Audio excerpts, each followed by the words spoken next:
back to the final installment of our very exciting video series of estate planning. While it is not exciting, it is a very expensive mistake to make if you don't have your estate fully planned out for what should happen after you pass. This section today, this installment today, is talking about the last generation. We had a general video. We had the first generation, Gen Z, and the Zoomers. The second generation was Gen Xers, and now we're going into the Boomer generation. Currently, I believe Boomers are still the largest, or one of the largest. I don't know, has Gen Z already surpassed, or the millennials surpassed the Boomers? Mark Kolash of the Access Law Group, what do you think? It's a good question, and I think that at least the younger generation has gotten louder, so maybe there's more of them at this point. I don't know. Well, that's a great point. That's a great point. So today we're talking about Boomers and what estate planning looks like for them. Boomers are mid-40s to mid-1960s. And I escaped the Boomer generation just by a few years. But anyways, they are currently the big talk in town, even if they have been surpassed by Gen Z and the millennials. But they hold quite a bit of wealth in the nation, and everybody's talking about the big wealth transfer from the Boomers to the millennial generation. Never mind the Gen Xers, they're going to just skip us. But that this happens the right way, we have estate planning. And I think the biggest thing with Boomers is we're looking at asset protection and at health directives. I think those are where do we start? Very important topics, very significant decisions that are made in both of those areas. And I think you mentioned a lot of important aspects of this generation, where usually at this point there has been quite a few assets accumulated, and we might be looking at potentially a few generations below this generation in the family tree, or just in different types of beneficiaries that are going to be getting these things. So I think that looking at the asset protection side of things, just to start at our state level, one of the good things about Colorado is that we don't have state-imposed estate or inheritance or death taxes. So one of the benefits to living in Colorado is you get to enjoy how great Colorado is. One of the benefits of dying in Colorado is you don't have to pay a lot of state level taxes. We do have to look at the federal threshold for estate taxes, though. That's a constantly changing thing year by year. Is it going to go up? Is it going to go down in a few years? So that is always something that we want to look at to see, do we need to place a big concern on that, or are we able to address it in a pretty straightforward way?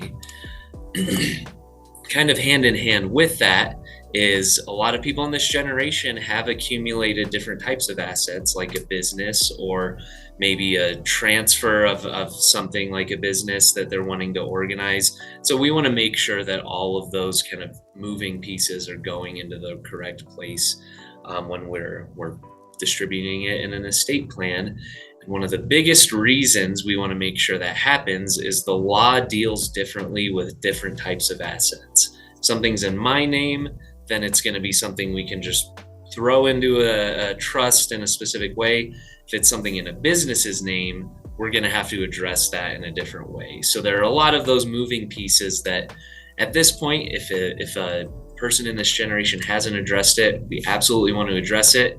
If you have addressed it, potentially this is something you addressed 20 years ago, we may need to update things as well. So that's a big aspect in this generation, not only creating things if they haven't been created, but making sure the updates are consistent with the changes in the law and in life in general.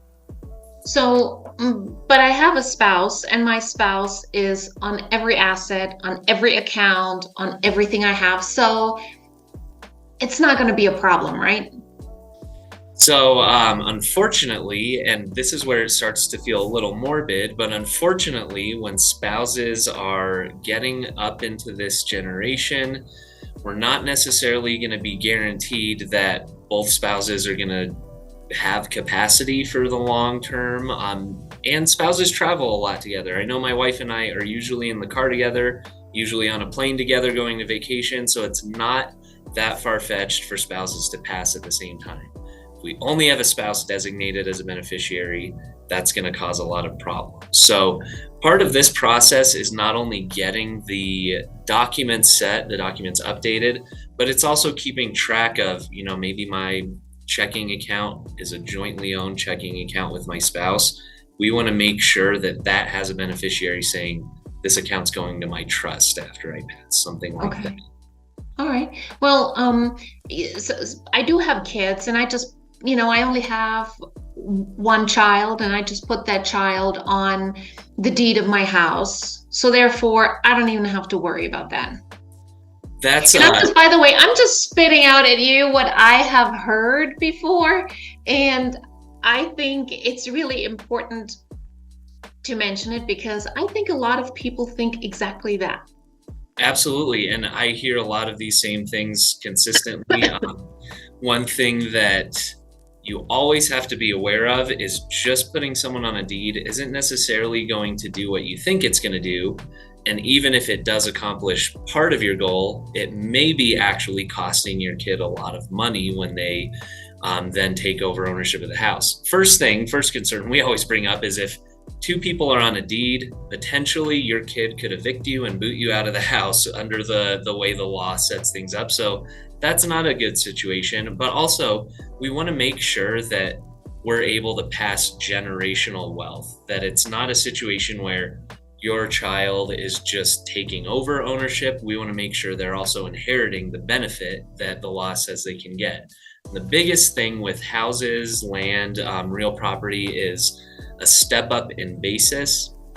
This is a pretty specific thing, but whenever a house is purchased, whatever the purchase price is the tax basis for capital gains. Then once it's sold, if it's increased in value, we're paying capital gains tax on the difference between the purchase price and the sale price. If a child is inheriting a property, they get the basis of whatever it's worth when you pass. So that's a really big thing because I know, for instance, the house that my wife and I purchased was a few years back during COVID when everything was very low. So even if we were to sell our house today, we would probably be looking at some capital gains taxes. But if I, passed it to someone else, they inherited it, they would get a date of death appraisal and they'd get the value that it's at now. And that's only over a couple of years. I've heard that real estate, especially here in Colorado, is doubling in price every 10 years or something like that. So these are significant benefits that we want to make sure other generations are able to take advantage of. So what I hear is there is a huge difference in the amount of taxes that you have to pay, whether you are being put on the deed at some time before, let's say 10 years before, or the time of death. The increase of value in that property is the tax basis for the tax calculation. Did I get that right? Right. Capital gains taxes are essentially going to be whatever the difference in the purchase price versus the sale price, the value of the house, years and years ago versus what it is now, which only going to go up at this point in time. Okay. Well, I should have. Yeah, exactly. Thank you so much. Okay. So the taxes are definitely a huge part of that.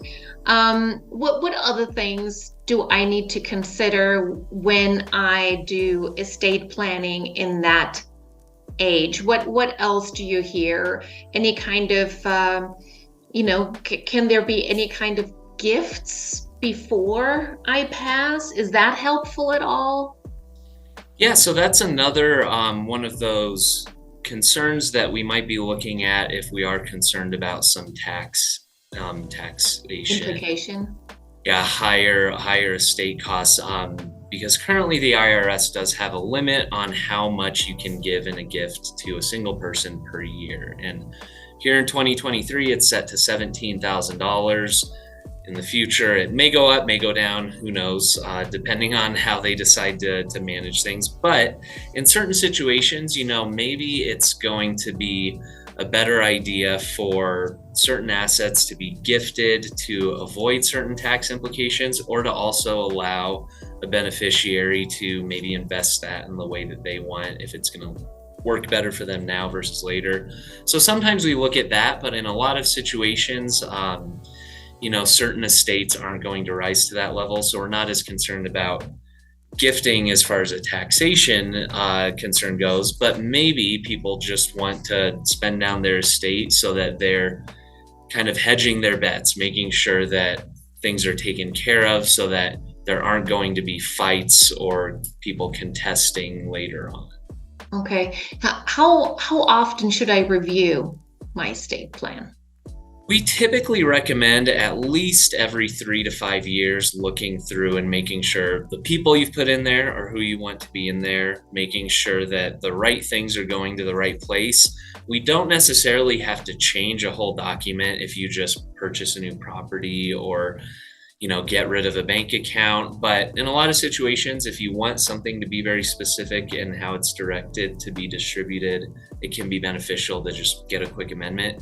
And actually, one thing you mentioned too was the medical directives and decisions, powers of attorney. These are going to be really vital to have current and in place in this age group, because again, we don't know for certain how long someone will have capacity. And this is something that can happen at any age, but if there is a family history of certain type of health issues, we want to make sure that these things are in place and representative of my current wishes. And this is a, kind of a side note, but I had a client who was, I think, late 80s, early 90s, had something set up, but didn't want to get a full estate plan because he had just put the person that he wanted to be his trustee or personal representative as a co-owner on all of his accounts. That is not recommended because legally, that person at that point of his passing could just step in, say, I'm designated as a co-owner or a beneficiary, I own this outright, and this individual's whole family could have been disinherited because of that.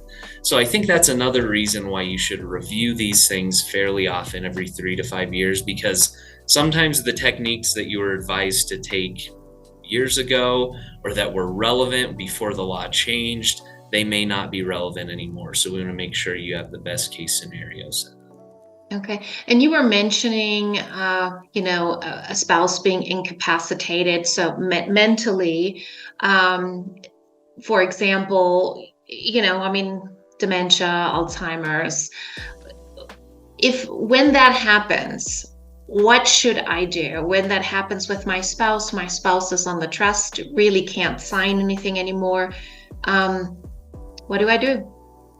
That's a great question, and I think very relevant for this generation, because if we do have a trust set up, if we do have powers of attorney set up, it's going to be very straightforward within the document of how we designate a successor trustee if necessary, or how we have the agent who's acting in that situation be able to sign for those sorts of things. So, for example, if I have a trust set up and it says that me and the other settlor or creator of the trust are in charge of everything.